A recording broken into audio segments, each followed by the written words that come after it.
ठीक है, आज हम करेंगे decision control statements. Decision control statements, ठीक है जी। डिसीजन कंट्रोल स्टेटमेंट जो होती है हमारे पास टोटल 5 तरह की होती हैं। पहली कंडीशन होती है जिसे हम बोलते हैं इफ स्टेटमेंट, इफ स्टेटमेंट, ठीक है। दूसरी होती है जिसे हम बोलते हैं if else statement, if else statement, statement. तीसरी होती है हमारे पास कौन सी, जिसे हम बोलते हैं nested if else statement. Fourth होती है हमारे पास कौन सी, एल्स इफ लेट स्टेटमेंट। और लास्ट में जो होती है हमारे पास जिसे हम बोलते हैं स्विच स्टेटमेंट।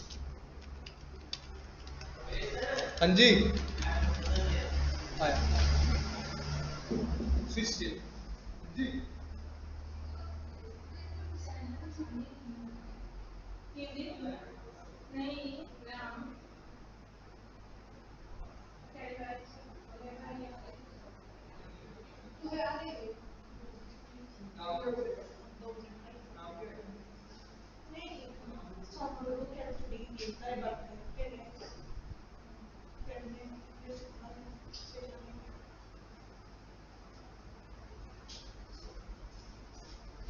ठीक है जी।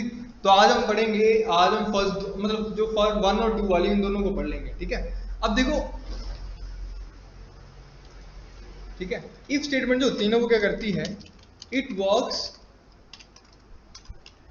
इट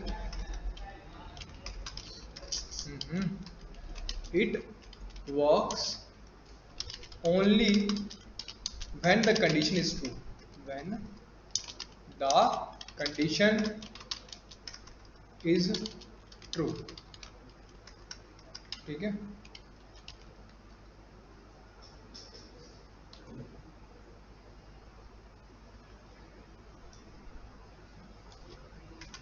ठीक है, it works only when the condition is true, ठीक है।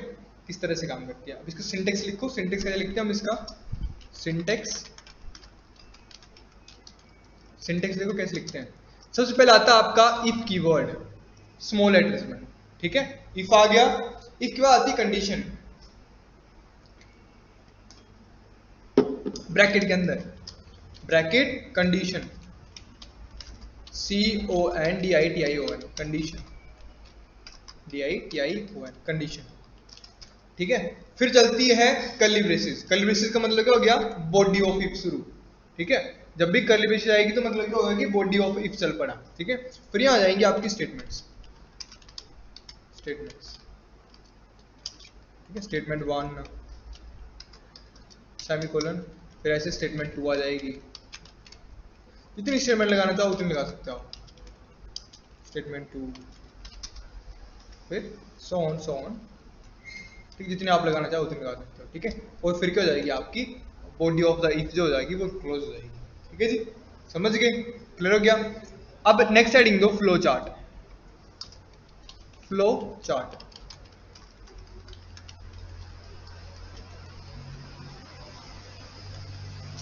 ठीक है। फ्लो चार्ट कैसे बनेगा इसका, हम यहां आ जाएंगे,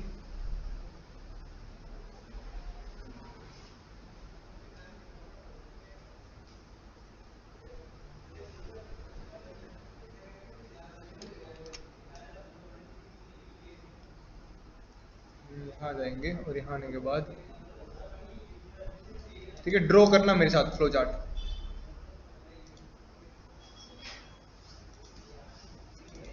चलो जी चलो,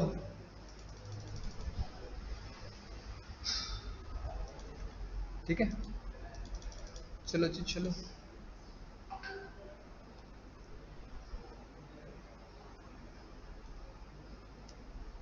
सबसे ऊपर बनाओ आउल शेप, ठीक है, इस तरह की शेप बनाओ आउल वाली, ठीक है।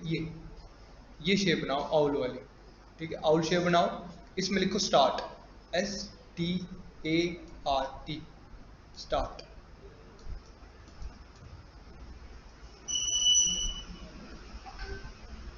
ठीक है। स्टार्ट लिखने के बाद यहाँ आ लो, इस तरह से नीचे को बनाओ और यहाँ बना दो एक पैरेललोग्राम, एक पैरेललोग्राम बना दो इस तरह से, ठीक है, इस तरह से।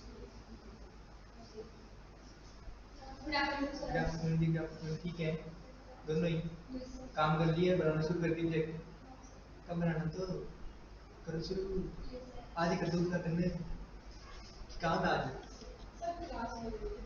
फिर थे। आप ऐसे लग रहे ढीले ढीले, ठीक हो? बुखार है? कहाँ पे? चेक करा दो, ढंग से चेक करा दो। भाई हम सी लैंग्वेज पढ़ रहे हैं, तुम्हारा काम कंप्लीट हो गया, 2 प्लेट ग्रुप बन गई वीडियो बनाओ तो जल्दी। आज टाइम नहीं निकाल परसों। रोहित कहाँ है? अरे चलो जी, ठीक है। अब यहाँ लिख दो, इसके अंदर क्या लिखो, इसके अंदर लिखो इनपुट। ठीक है, इनपुट। ठीक है, अब इनपुट के बाद क्या लिखना है यहाँ पे, नेक्स्ट आपकी करेगा कंडीशन चेक करेगा। ठीक है, इस तरह से आ गया। कंडीशन के लिए हम लगाते हैं डायमंड। ठीक है, यहाँ अंदर लिख दो कंडीशन, कंडीशन। ठीक है, कंडीशन के बाद ना यहाँ फ्लो बनाना जरूरी है। ठीक है, फ्लो मतलब इस तरह के एरो लगा लो आगे को, इस तरह की जो लाइन बनाई है ना, इनमें एरो लगा लो इस तरह से, ये फ्लो है। ठीक है, ठीक है। फिर देखो हमने क्या लिखा था, हमने क्या लिखा था कि जो इफ स्टेटमेंट होती है वो कब काम करती है, सिर्फ और सिर्फ जब कंडीशन ट्रू होगी तभी काम करती है। ठीक है, तो मतलब अगर एक कंडीशन ट्रू होगी, ठीक है, अगर एक कंडीशन ट्रू होगी तभी ये आगे क्या करेगा, जो इसकी स्टेटमेंट होगी वो प्रिंट करेगा, स्टेटमेंट्स।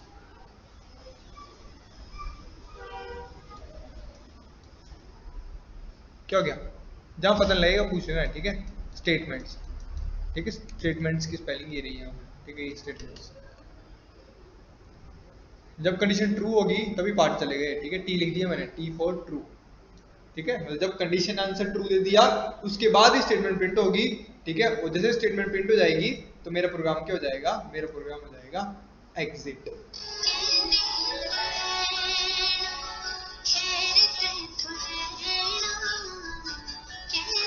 ठीक है जी, हेलो, हाँ जी। और उसका ना क्या कहते, हाँ हाँ भेज रहा हूँ, भेज रहा हूँ। वो क्या कहते हैं ना उनका, बैक वाला आधार वाली फोटो भी मंगवा लो, है ना, और मैं तुम्हें भेज देता हूँ अभी। ठीक है,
ठीक है जी, लिख लिया।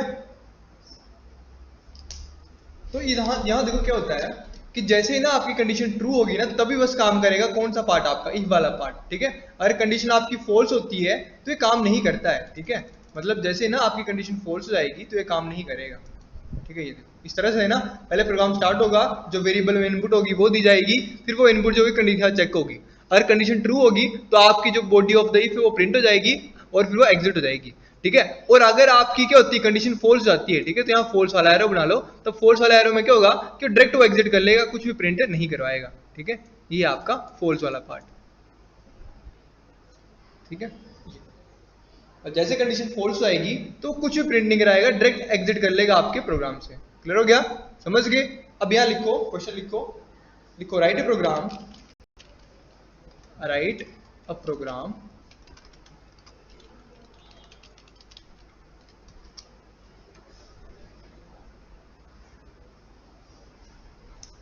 to demonstrate the working of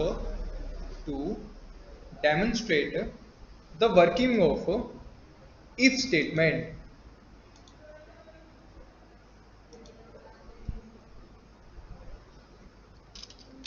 Write a program to demonstrate the working of if statement. ठीक है जी। चलो सबसे पहले क्या आ जाएगा हमारे पास, सबसे पहले हमारे पास वही आएगा hash include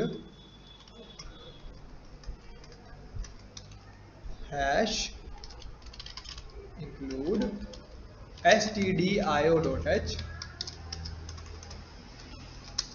hash include conio.h।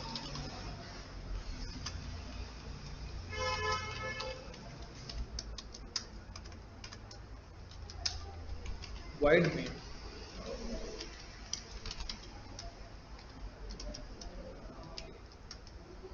ठीक है जी।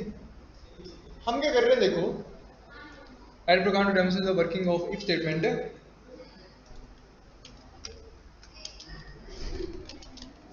by using the age eligibility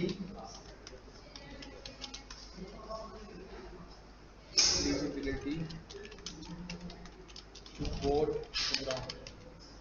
ठीक है, by using the age eligibility to vote program। ठीक है जी। मतलब क्या करना आप लोगों ने, आपने ना इफ स्टेटमेंट के थ्रू मतलब इसका यूज करके एक ऐसा प्रोग्राम बनाना है जो आप बता दे आपको कि आप वोट देने के लायक हो कि नहीं हो। ठीक है जी, समझ गए, आपने ये वाला प्रोग्राम बनाना है। ठीक है, अब देखो ना, आज मैं आपको एक नई चीज करवा रहा हूँ। ठीक है, वो चीज अब होनी भी चाहिए थी।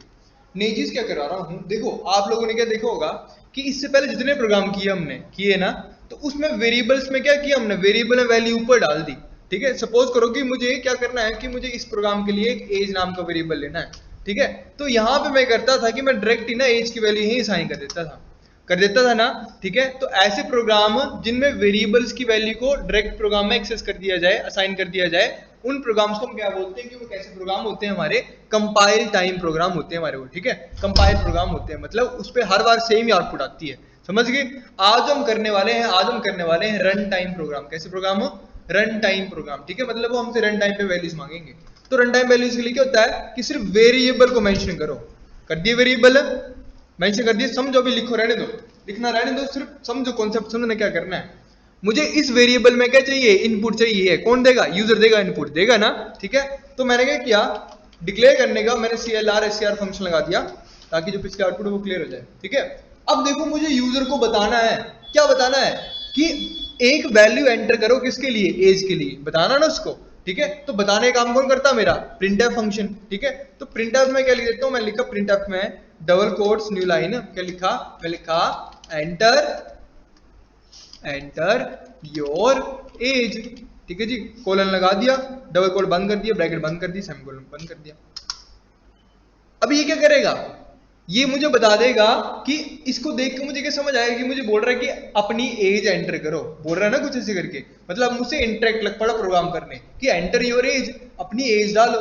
ठीक है, अब सपोज करो कि जैसे ही रन हुआ, जैसे मान के चलो कि मैंने क्या किया, मैंने यहाँ पे गेट सीएस कर लिया, क्लोजर प्रोग्राम कर लिया, रन कर लेते हैं इसको। ठीक है जी, मैंने इस प्रोग्राम को कर लिया, इस प्रोग्राम को मैंने रन कर लिया। Alt F9 करते हैं, कोई एरर तो नहीं है, नहीं है कोई एरर नहीं है, कंट्रोल F9 किया, ये देखो आ रहा लिखा हुआ, एंटर ब्लिक ब्लिक ब्लिक भी कर रहा है, और आगे मतलब बोल रहा है कुछ ना कुछ नंबर डाल दो आप, यही बोल रहा था ना वो उधर करके। ठीक है, मतलब इससे मुझे क्या पहचान लग गई कि कुछ ना कुछ नंबर मैं डालूंगा, समझ गए। और वो नंबर कैसा होगा, वो इंटीजर में होगा, वो कौन रखेगा उसको अपने पास, एज वेरिएबल के अंदर आएगा। मतलब जो भी वैल्यू मैं यहाँ डालूंगा वो कहाँ जाएगी, वो इस वेरिएबल के अंदर चली जानी चाहिए अपने आप ही। ठीक है, तो ले जाने का काम कौन करता है आपके सी के अंदर, वो करता है आपका स्कैनफ फंक्शन। कौन सा फंक्शन है, स्कैनफ। ध्यान देना है, तो जितने भी स्टेप करूंगा अभी मैंने स्कैनफ फंक्शन लगा दिया। स्कैनफ फंक्शन देखो क्या आता है, डबल कोड आ गया। ठीक है, डबल कोड शुरू कर दिया, कितने नंबर मांगेगा मुझसे, ये कितने नंबर मांगेगा, 1 2 3 4, कितने नंबर मांगेगा। अच्छा, कितने वेरिएबल्स के लिए मैं इसको वैल्यू मांग रहा हूं, कितने वेरिएबल्स के लिए मांग रहा हूं, एक के लिए मांग रहा हूं ना, ठीक है, किस वेरिएबल के लिए, इसके लिए मांग रहा हूं, एज के लिए, ठीक है। तो देखो जितने वेरिएबल की आपको जरूरत होती है ना वहां पे, उतने वेरिएबल का आपने फॉर्मेट स्पेसिफाई रखना होता है यहाँ पे। तो सिर्फ मुझे यहाँ एज की वैल्यू चाहिए, एक की वैल्यू चाहिए, और एज किसके अंदर है, int टाइप का है। तो int का फॉर्मेट क्या होता है, परसेंटेज डी, ठीक है। तो मैंने क्या कर दिया, double quote percentage D, double quote बंद कर दिया। समझ गए, मतलब ये क्या बोलेगा, ये बोलेगा कि यूजर ने कुछ डाला है, क्या डाला है, परसेंटेज डी वाली वैल्यू डाली है। समझ गए, परसेंटेज डी मतलब इंट वैल्यू डाली है। जैसे लगा दिया, डबल कोड के बाद क्या करो, बताना कि उसको कहां रखना है, कॉमा करके बताओ, उसको डाल दो कहां पे, एट एड्रेस वेरिएबल का नाम। ये ध्यान समझो अब इसको क्या कर रहा है, इसने क्या किया, ध्यान समझना इसको, ठीक है। और स्कैन वाले फंक्शन को ध्यान समझ लो। ऊपर देखो मैंने क्या लिखा, मैं लिखा, यहां पे लिखता हूं, ऊपर क्या लिखा, मैं लिखा एंटर योर एज, ठीक है। जैसे ये लिखा तो मेरे को पता लग गया कि वो मुझसे कुछ मांग रहा है, जब प्रोग्राम रन होगा तो यूजर को पता लग रहा है कि प्रोग्राम मुझसे कुछ मांग रहा है, ठीक है। मैं लिख दिया 20 30 जो भी लिखना मैं लिख दिया, ठीक है। जैसे लिखने का मैं एंटर मारूंगा ना, तो ये स्कैन ऐप क्या बोलेगा, बोलेगा कि भाई यूजर ने ना एक नंबर डाला होगा, कैसा, परसेंटेज डी फॉर्मेट का, ठीक है। उस नंबर को कहां डाल दो, उस नंबर को डाल दो एज वेरिएबल के अंदर। समझ गए, ये एट एड्रेस एज का मतलब क्या है कि इस नंबर को पकड़ो, कहां डाल दो, एज के अंदर, एज के अंदर डाल दो। समझ गए, क्लियर हो गए, ये चीज लिखी यहाँ पे। अब मैं प्रिंट करा के दिखाता हूं आपको एज की वैल्यू क्या है। Print F double quotes new line age is equal to percentage D double quote बंद, वैल्यू कहां से जाएगी, एज से। मैं दिखा रहा हूं भी काम कर रहा है कि नहीं कर रहा है। कंट्रोल F मैंने किया, एरर, कोई एरर नहीं है, रन करेंगे। देखो मांग रहा ना, एज मांग रहा मुझसे।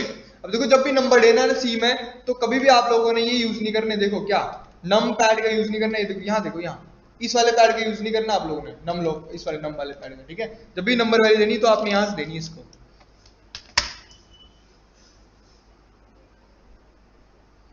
चलो हिल गया।